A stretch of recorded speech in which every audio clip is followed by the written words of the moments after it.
Hi, mm, welcome to my YouTube channel.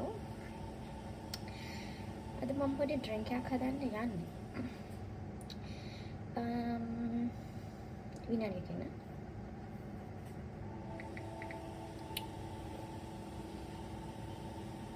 I'm going to play my favorite game.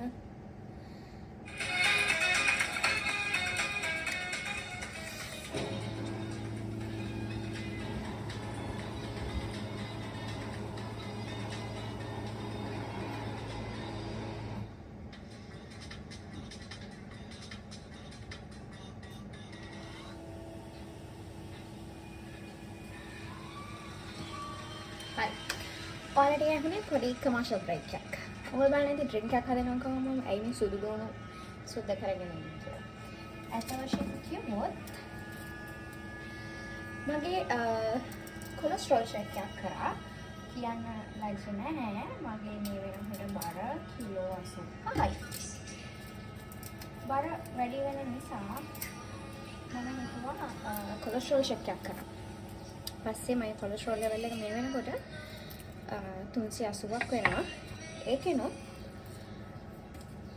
LDL cholesterol අප කියන්නේ bad cholesterol එක හොඳටම වැඩි. මම දැන් ජිම් එකට ගිහිල්ලා ආවේ විනාඩි 45ක් විතර. මම හිතුවා පොඩි ඩ්‍රින්ක් එකක් try කරන්න. උඹලන්ටත් මේක try කරන්න පුළුවන් ගෙදර ඉඳලා. මම හිතන්නේ ගොඩක් අය මේ වෙනකොට දන්නවා මේක රෙසිපි එක. හැබැයි මම හදන්නකොට වෙනස් විදිහට. බලමු කොහොමද මම හදන්නේ කියලා. හරි මම මේක ලෑස්ති කරගන්න ගමන් මම ඔයගලන්ට කියන්නම් මම මේ වෙනකොට ඉන්නේ ඩුබායි වල. ඩුබායි කියන්නේ මේ දවස්වල හැමෝම දන්න ගොඩක් ප්‍රසිද්ධ නගරයක් කියලා තියෙනවා. කොහොමද ඉතින් මේ දේවල් වෙන්නත් කලින් ඩුබායි හැම ප්‍රසිද්ධ තැනක්. ඔය අපේ ලංකාවේ නිවසල යනවනේ මොනවාද ඩුබායි වලට මෙහෙම වෙලා ඩුබායි වලට එහෙම වෙලා කියලා. ඒක මම ඉන්නේ ඩුබායි මේ වෙනකොට.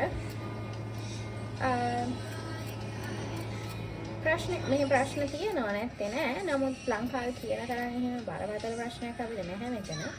මොකද මේ රටේ නායකයෝ ඉතින් මේ රට හදපු මිනිස්සු මේ රට ආරක්ෂා කරගන්න කරන්න පුළුවන් උපරිම දේවල් කරනවා. දැන් අපේ රටවල වෙලා තියෙන්නේ රටවල් අපේ රට යම් තාක් දුරට හදාගත්ත මිනිස්සු නෙමෙයි රට පාලනය කරන්නේ වෙනත් මිනිස්සු. ඉතින් ඒක නිකන් අර අපි ගෙයක් හදලා රෙන්ට් එකට දෙනවා වගේ. ගේ හදපු මිනිස්සුනේ ඒකේ බල දන්නේ. අනිත් අය නෙමෙයි. මම මේකෙන් අදහස් කරන්නේ මේ රට හදපු දේශපාලකයන් ගැන නෙමෙයි. මේ රට හදන්නේ අපේ රටේ ඉන්නවා ලස්සන ජනතාව. ඒ වගේම තමයි තව දෙයක්. අපේ රටේ ඉන්නවා මේ ගොඩක් උගත් බුද්ධිබාන් ඒ වගේම ගොඩක් බිස්නස් වලට ඉන්වෙස්ට් කරන ලංකාව වෙනුවෙන් ගොඩක් ටැක්ස් පේ කරන මිනිස්සු කොටසක් ඉන්නවා. ඉතින් මේ මිනිස්සු තමයි ඇත්තට මේ රට ගොඩනගන්නේ. දේශපාලනඥයෝ නෙමෙයි. ඉතින් ඇත්තට මේ වගේ මිනිස්සුක් මේ රට බාරගත්තා නම් මේ මිනිස්සුන්ට මේ රටේ තියෙන බර සහ මේ රටේ විනාශ වීමේ ප්‍රතිවිපාක දැනෙනවා. ඒත් ඉතින් අවසනාවකට එහෙම දෙයක් වෙන්නේ නැහැ ජීවිතේටවත් ලංකාවේ. උඹේ තෙල් පොලිම වැඩි වුණා කියලා ආණ්ඩුවට මොනේ වීඩියෝස් නෙන්නේ. ඒක අවුලක් නෑ. ඒක අපිට දාන්නම නැහැ කිව්වා. අපි බලමු ඩ්‍රින්ක් එක හදාගන්න. හරි. මේ ටික මම ලෑස්ති කරගත්තා. එහෙනම් මම තමයි මම මේකට දානවා පොඩි lime making slices දෙකක් දාගන්නවා. මම මේක හදාගන්නේ මට විතරයි. ඒක නිසා මම මට අවශ්‍ය ප්‍රමාණයට විතරයි මම හදාගන්නවා. මට පොඩි හොදන වැඩකුත් තියෙනවා. මම අතර ගන්න හොදනවා.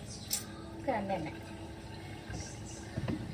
ඊළඟට අපි මේකට එකතු කරගන්නවා පොඩි කුරුල්ල කෑල්ලක් cinnamon මේ අපේ mother in law මට ලංකාවේ ඉඳලා එවපු වත්කෙම්ම කලපු කුරුල්ල. මම කුරුල්ල ටිකක් වැඩිපුර පාවිච්චි කරනවා නේද?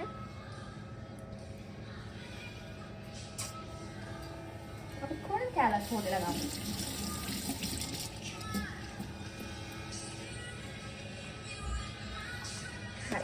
මේක දැන් මේක පැටක් ගහනවා. ඊට පස්සේ අපි එකතු කරගන්නවා උළුහල් කට කිහිපයක්.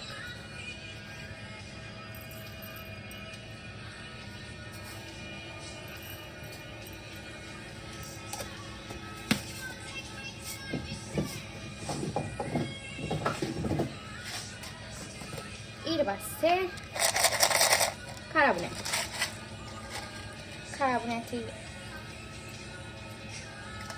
හයක් විතර දානවා.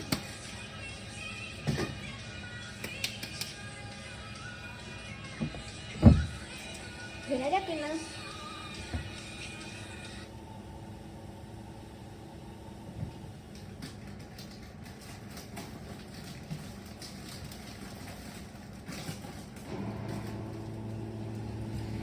මගේ අර ෆෝන් එක ඕෆ් වුණා ඇත්තටම කිව්වොත්.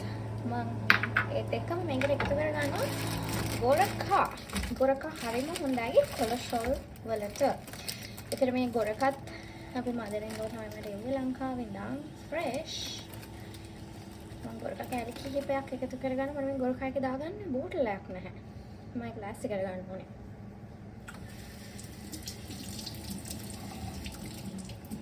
ගොරකා ටිකක් අපි හොදගත්තා. ඒකත් මම එකතු කරා.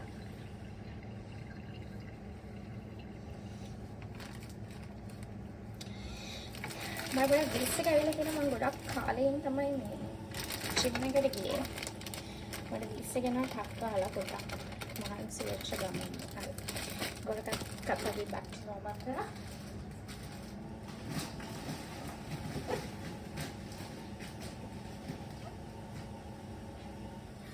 මං කියවනේ මම ඉන්නේ ඩුබායි කියලා. ඒ වුණාට උඹලා මගේ කබඩ් එක දැක්කොත් විශ්වාස කරන්නේ නැහැ ඒක. ඩුබායි වල තියෙනවා ලංකාවට වැඩිය ලංකාවේ groceries. ඉනු මම පෙන්නන්න. පෙන්නන්නේ මේ ඔක්කොම ලංකාවේ groceries. ඉතින් ලංකාවේ ඉන්න අයට වැඩිය අපිට groceries තියෙනවා මේ. Okay. අපි පටන් ගමු අපේ වැඩේ ගැන. ඔයාලා ඔන්න ඉන්නකො පැත්තකින්. මට ඒක ලේසි. ඔක්කොම ටික ලෑස්ති කරගත්තා. මේකට අපි දැන් තමයි මම මේකට මගේ රහස එකතු කරන්න යනවා. ඔයාලා නෝ මොකක්ද ඒක?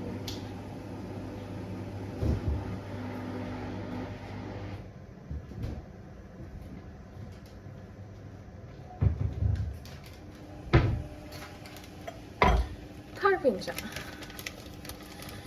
කියන්නේ ඉතින් රහපන්නේ මේ ලංකාව ඇර නම් වත්තර බැස්සත් ගන්න පුළුවන් දෙයක්. ඒ රට මේක එකතු කරන විදිහ තමයි වෙනස් දෙන්නේ. මම මේක එකතු කරගන්න පොඩක් කලාගෙන. මෙන්න මේ විදිහට අපි මොකද්ද මේ? මෙන්න මේ විදිහට අපි කරපිංචා ටිකක් මම හිතන්නේ මේ ප්‍රමාණය මට ඇති වෙයි. මොකද ගන්නවා?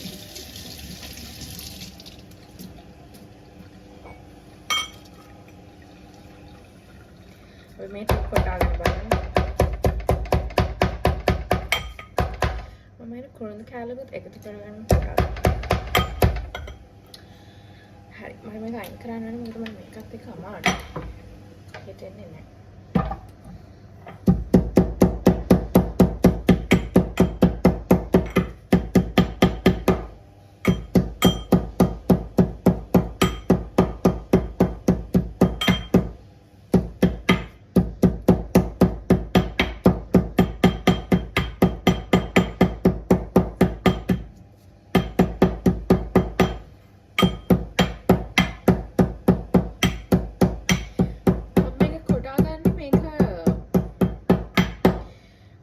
පිටින් මේකට කරලා තම්බ ගන්නවට වැඩිය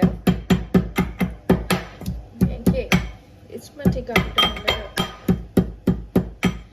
ගන්න පුළුවන් කොටා ගත්තා නම්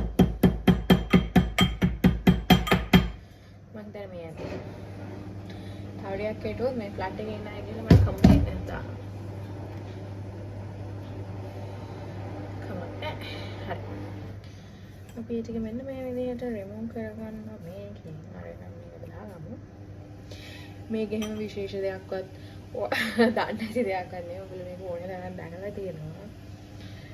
මම ඔයගොල්ලන්ට කියන්න ගත්තා ඔයාලට මේකට කම්පලම් එකම දේ තමයි මේ කරපිංච එකයි මේ කුරුණුදු ටිකයි කොටලා ගන්න එක. හරි. මම මේකත් හොදලා එන්නම්.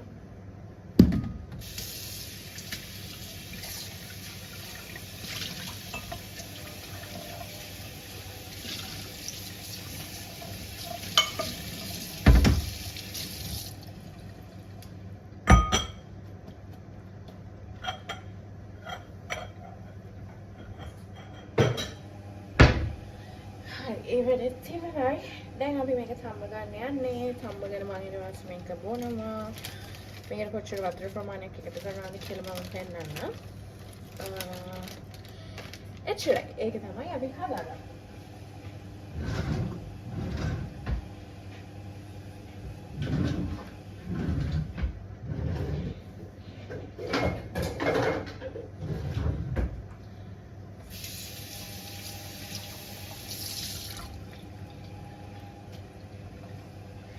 මෙන්න මේ වගේ පොඩි භාජනයක් මම අරගන්නේ. මොකද මේක මම හදන්නේ මට විතරයි.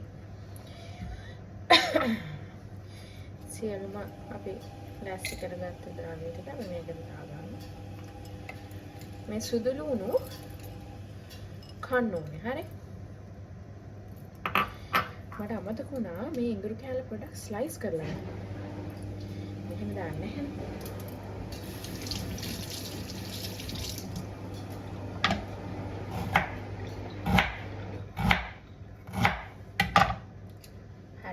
හරි. දැන් මම මේ කප් එකෙන් එකක් වතුර දාගන්නවා.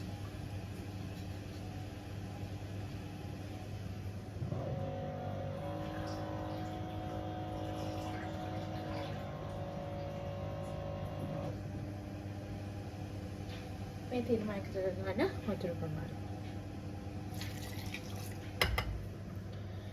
මම හිතන්නේ මේකට මම තව වතුර ටිකක් දාන්න පුළුවන් වෙයි.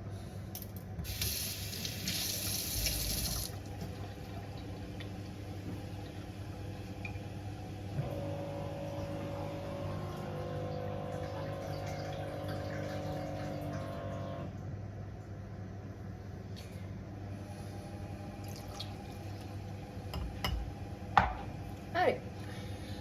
මේක දැන් තඹ ගන්න තියෙන්නේ. මම ඒකට මගේ පොඩි ලිප පාවිච්චි කරනවා මේක තඹ ගන්න. මේ ස්ථානයේ සමවි ක්ලීන් කරගන්න ඕනේ. එන්න මම පෙන්නන්න. මෙන්න මේ විදිහට මම දැන් මේක ලෑස්ති කරගත්තා. වතුර එකතු කරගත්තා. ඔයාලට පේනවා ඇති. මම දැන් මේක පත්තු කරලා මම දැන් මේක හොඳට තැම්බෙන්න තියෙනවා. මේක තැම්බුණාට පස්සේ ඊළඟට මම කරන්නේ මේක පෙරලා අරගෙන සුදු ලුණු ටිකත් එක්ක අද රාත්‍රියට මම මේක බොනවා. බීලා මේ සුදු ලුණු ටික මම කනවා. කාලේ හෙට උදේට මම මේක තව සුදු ලුණු ටිකක් එකතු කරලා උදේට මොනවත්ම කන්න නැතුව මම මෙන්න මේක බොන්න තමයි හිතාගෙන ඉන්නේ. අපි බලමු ටාගට් එක දවස් 30ක් දවස් 30කින් රිසල්ට්ස් කොහොමද කියලා. මම ඔයගලන්ට before and after වීඩියෝ එකක් අරගෙන ඉන්නම් ඊට පස්සේ. හරි මට ඒක තුලා හිටියන් බොහොම ස්තුතියි. මම දැන් මෙන්න මේ මෙස් එක අක්ස් කරන්න ඕනේ. පේනවා ඇති ඔයගලන්ට මෙතන ගන්න දෙයක් නැහැ. ඔක්කොම අක්ස් කරන්න ඕනේ දැන්. අක්ස් කරලා මම මේක බීලා නිදාගන්නේ නැහැ. හස්බන්ඩ් එනකන් ඉන්න වෙනවා. හරි. එහෙනම් සුබ රාත්‍රියක් පරිස්සමින් ඉන්න.